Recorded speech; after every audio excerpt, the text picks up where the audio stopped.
ঝিলেদারে ওকে খুবই মারধর করেছে তৃণমূল এই দুষ্কৃতীরা। দেখো রেগজোয়ানি হসপিটালে আমরা আপাতত নিয়ে যাচ্ছি, রেগজোয়ানি হসপিটালে মারধর করা হয়, রাতে তাকে নিউ টাউনে ফেলে দিয়ে যাওয়া হয়। কি বলবেন এই বিষয়ে? বেসিক্যালি যতটুকু আমার কাছে ইনপুট আছে, হারোয়া থানার ওপর যখন পিয়ারুল ঢোকে ডেপুটেশন দিতে, এবং ডেপুটেশন দেওয়ার সময় তারা ক্যাওয়াস করে, তারা পুলিশ কোনোরকমভাবে ভাগিয়ে দেয়। পরে যখন হারোয়া থানা থেকে এসকর্ট করে শাসন থানা থেকে এসকর্ট করে হারোয়ায় তুলে দিতে যায়, ঠিক তার মাঝখানে পিয়ারুল গাড়ির থেকে ট্রাফিকের জন্য গাড়ি থেকে নেমে রাস্তা দিয়ে হাঁটতে হাঁটতে রাজারহাটের দিকে আসতে যায়। তখন দুটো বাইক এসে ওকে জিজ্ঞেস করে প্রথমে ওর নাম। যখন ওর নামটা অ্যাফার্ম করলো যে হ্যাঁ এটা আমার নাম, তখনই ওকে পেছন থেকে স্করপিও এসে তুলে নেয় এবং তুলে নিয়ে তাকে থ্রেট দেয় যে তোকে বারাসাত 2-এ দেখলে খবর হবে, তোকে মার্ডার করে দেবো, আর তুই যদি আইএসএফ করিস তাহলে তোর খবর আছে, তুই কিন্তু আর আইএসএফ করবি না। এইটা মেন ঘটনা, কালকের ঘটনা ঘটেছিল, যেটা পিয়ারুলের মুখ থেকে শোনা হয়েছে। এই গেল ঘটনাচক্রে। পিয়ারুল একজন অ্যাডভোকেট, ডিস্ট্রিক্ট কোর্টের একজন অ্যাডভোকেট। তো আমাদের মানে প্রফেশনে যারা যুক্ত তাদের মধ্যে এই জিনিস, তাদের গায়ে হাত ওঠা মানে আমাদের গায়ে হাত ওঠা। তাহলে এর জবাবে যেটা করার, আমরা বিচারের পদ্ধতিতে যা মানে জুডিশিয়ারি সিস্টেমে যেটুকু যা করার আমরা সেটা পদ্ধতি শুরু করব। আজকে জাস্ট পিয়ারুল বাড়িতে গেছে, লাস্ট আমার কাছে যা খবর আছে পিয়ারুল এখন বাড়িতে, ভোর 4টার সময় ও বাড়িতে গেছে এবং বাড়িতে হয়তো রেস্ট নিচ্ছে। তাকে হসপিটালে নিয়ে যাওয়া হয়েছে, ট্রিটমেন্ট করানো হয়েছে। একটা কথা বলে দিই, এভাবে ধমকে চমকে কিডন্যাপ করে যদি তৃণমূল সরকার মনে করে যে কাউকে দল থেকে অন্য দলে চেঞ্জ করাবে, সেটা হবে না, সেটা করা যাবে না। এবং সেটা যত করতে চাইবে তত আমাদের কাছে সেই জায়গাটা আরও পোক্ত হবে বা সুদৃঢ় হবে যে আমরা বিরোধীরা আমাদের রাস্তাটা ঠিক। যদি আমাদের রাস্তা ঠিক না থাকতো ওরা আমাদের ওপর অ্যাটাক হতো না। ওদের চোখে আমরা টার্গেট, তার মানেটা বুঝে নিতে হবে যে ওদের কোনো কাজে আমরা পাকা ধানে মই দিচ্ছি। যদি এরকম হয় তাহলে অসুবিধে নেই। আর একটা কথা, কালকের যে ঘটনা ঘটেছে সেটা তো শুধু কিছু সংখ্যক দলীয় কর্মী, যখন আমরা আইনজীবীরা রাস্তায় নামবো এবং আমরা আইনজীবীরা যখন রাস্তায় নেমে পথে ঘেরাও করবো, দেখি কত আইনজীবীকে কিডন্যাপ করতে পারে। বললাম তো, মমতা ব্যানার্জিকে এর ফল ভোগ করতে হবে। এবং ওখানকার স্থানীয় যে তৃণমূল যুবনেতা যার অঙ্গুলি হিলনে এই টোটাল অপারেশনটা হয়েছে, পিয়ারুলের কথা অনুযায়ী পিয়ারুল সুস্থ হয়ে বাড়িতে গেছে, ঠিকঠাক বাড়িতে কোনো রকম আছে, ও একটু রেস্ট নিক, ওর স্টেটমেন্ট কিভাবে কোথায় রেকর্ড করাতে হয় এবং তার ভিত্তিতে মামলা শুনানি কোথায় করাতে হয় এবং তার ভিত্তিতে কাদেরকে দিয়ে এনকোয়ারি করাতে হয় সেটা ক্রমশ প্রকাশ্য। এবং তৃণমূলের শেষে শুরুর এটা প্রথম নিদর্শন হলো, ওরা যেটা কালকে করলো সেই জায়গায় তৃণমূলের এটা শেষে শুরু হয়ে গেল। একজন আইনজীবী তাকে যদি এভাবে হেনস্থা করা হয় তাহলে সাধারণ মানুষের উপায় কি হবে? ভোট এখন ঢের বাকি। প্রতিরোধ আমরা আগে থেকে বলছি, প্রতিরোধ করতে হবে এবং গণপ্রতিরোধ করতে হবে। যত গণপ্রতিরোধ সুদৃঢ় হবে, যত প্রতিরোধ দৃঢ় হবে, তত আমাদের বা আপনাদের নিজেদেরও শাসকের চক্ষু রাঙানি, শাসকের আপনারা যদি আপনার দম্ভ ওটা যদি মেনে নেন তাহলে আপনারা ঘরে বসে থাকুন। যদি আপনাদেরকে প্রতিরোধ করতে পারেন তাহলেই আপনারা পশ্চিমবঙ্গের মুখে এই অপদার্থ ডাকাত শাসক দলকে, শাসক গোষ্ঠীকে চেঞ্জ করতে পারবেন বা 26-এ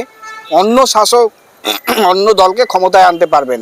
যদি সেটা না হয় তাহলে এরকমই সহ্য করতে হবে। আপনাদের বা আমাদের সামনে দুটো রাস্তা, হয় সহ্য করুন, মেনে নিন, আর না হলে প্রতিরোধ করুন, প্রতিবাদ করুন। ঠিক করবেন আপনারা কোন দিকে কি করবেন। ভোটের এখন ঢের বাকি, তার আগে থেকেই এই অবস্থা। অবশ্যই শাসক চায় বিরোধী কণ্ঠ রোধ করতে, শাসক চাইছে বিরোধী কণ্ঠকে রোধ করতে, এবং বিরোধী কণ্ঠকে রোধ করতে চাইছে তারা ইনডাইরেক্টলি দেখবেন প্রথমে ধর্মের নামে জিগির শুরু করলো, তারপর যারা যখন মানুষের উন্নয়নের জন্য, মানুষের কাজের জন্য যে কাজ করছে জনস্বার্থে, রক্তদান শিবিরটা একটা জনস্বার্থমূলক কাজ এবং জনহিতে, এটা তো কোনো কারোর ক্ষতি করছে না। আমি ব্যক্তিগতভাবে যে কোনো রাজনৈতিক দল করতে পারি, কিন্তু আমি একটা রক্তদান শিবিরকে কখনো অপোজ করতে পারি না। সে যদি তৃণমূল কংগ্রেসও করে সেটাও আমি অপোজ করবো না, সে যদি বিরোধী রাজনৈতিক দল করে তাহলেও আমি অপোজ করবো না। এটা তো জিনিসটা ভালো কাজ। তো ভালো কাজে যারা বাধা দিচ্ছে তারা তো সমাজ বিরোধী। তো এই সমাজ বিরোধীকে চিহ্নিত করার কাজ আমাদের, এবং সমাজ বিরোধীকে ছুড়ে ফেলে দেওয়া গণতান্ত্রিক উপায়, সেই কাজও আমাদের করতে হবে। এবং সেটা যদি না করা হয় তাহলে সমাজ বিরোধীরা প্রশ্রয় পাবে। বিগত দিনে আপনারা দেখেছেন একের পর এক ভাঙড়ে কিভাবে কি হয়েছে, কত সন্ত্রাস চলছে, ভাঙড় যে কোনো দিনে খবরের শিরোনামে উঠে এসেছিল। আজকের ভাঙড় দেখুন, 5 বছর আগের ভাঙড় দেখুন।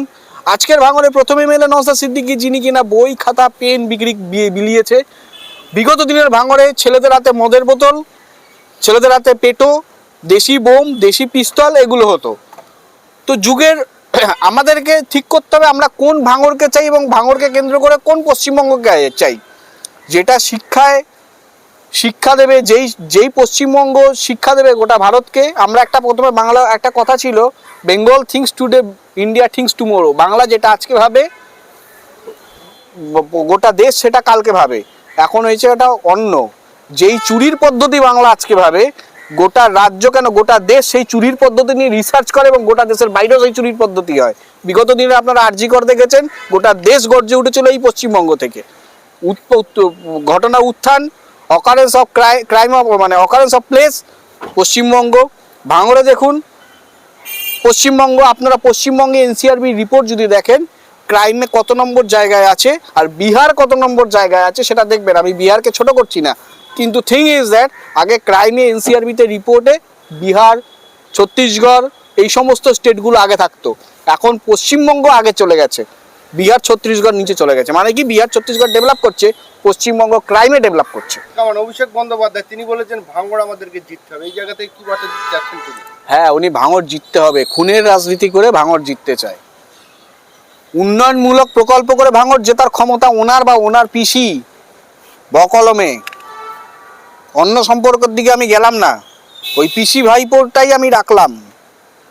ওই পিসি ভাইপো ভাঙড় জিততে চায় কারণ ওই একটা এমএলএ 294টা এমএলএর মাথা গুড়িয়ে দিচ্ছে।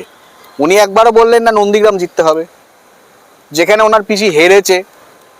বলবে না, কারণ ওটা মোদি দিদি সেটিং। উনি একবারও বলবে না শিলিগুড়ি জিততে হবে, যেখানে উত্তরবঙ্গর পুরো লবিটা বিজেপির চলে গেছে, সেটা তো উনি বলবে না, কারণ ওটা সেটিং। উনি বলবে ভাঙড় জিততে হবে। বুঝতে হবে ভাঙড়ে ওনার প্রাণ ভোমরাটা আছে। আর ওই ভাঙড়ের বিধায়ক ওটা 294টা বিধায়ককে নাকে দড়ি দিয়ে ঘোরাচ্ছে।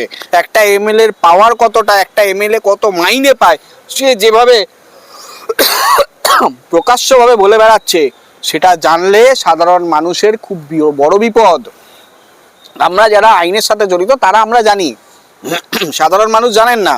এবং সব থেকে বড় কথা, যে এমএলএ বলতে পারে সরকারি টাকা স্যাংশন না হলে আমি আমার নিজের ঘর থেকে টাকা এনে সেই কাজ করে দেব, এটা তৃণমূলের আজকের তারিখে কোনো এমএলএ এমপি বলার ক্ষমতা রাখবে না।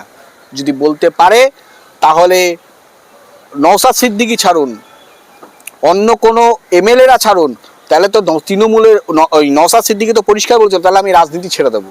5 বছরের হিসেব দিক, যেটা নওশাদ সিদ্দিকী বলেছিল আমি 5 বছরের হিসেব দিয়ে দেব, এবং সেই প্রস্তুতিও হচ্ছে, সেই প্রস্তুতি তো চলছে। উনি দেবেন, যখন বলেছে দেবেন, ওনার কোনো প্রয়োজন ছিল না রাজনীতিতে আসার। উনি যেই জায়গা থেকে রাজনীতিতে এসছেন সমাজ পরিবর্তনের লক্ষ্যে, ওনার কোনো প্রয়োজন ছিল না রাজনীতিতে আসার। উনি রাজনীতিতে এসছেন শুধু সমাজ পরিবর্তন করতে। যদি উনি অন্য যে জায়গায় ছিলেন পীরজাদা পরিবারে, সেখানে তো অনেক বড় সম্মান ছিল, তাকে তো তখন কেউ আক্রমণ করতো না। উনি চাইলেই কিন্তু এদল থেকে ও দলে যেতে পারতেন, কিন্তু সেটা গন্ডগোল লেগে রয়েছে। এই যে উনি বললেন ভাঙড় আমাকে জিততে হবে, এতে কি ভাঙড়ের শান্তি ফিরবে না আর অশান্তি ফিরবে? প্রথম কথা, ভাঙড় উনি জেতার স্বপ্ন দেখুক, উনি কতদিন বাইরে থাকে সেটা সন্দেহের বিষয়। সব থেকে বড় কথা, উনি ভাঙড় জেতার স্বপ্ন দেখুক, খুব ভালো কথা, স্বপ্ন দেখা ভালো। আমরা ঘুমিয়ে অনেক স্বপ্ন দেখি, উনি জেগে ঘুমোচ্ছে। ভাঙড়ে নওশাদ সিদ্দিকীর যা জনপ্রিয়তা, নওশাদ সিদ্দিকীকে ওখানে হারানোর মতো ক্ষমতা এই চোরজবৃত্তি করা চোর তৃণমূলের ক্ষমতা হবে না, ওখানে যে উন্নয়ন করেছেন।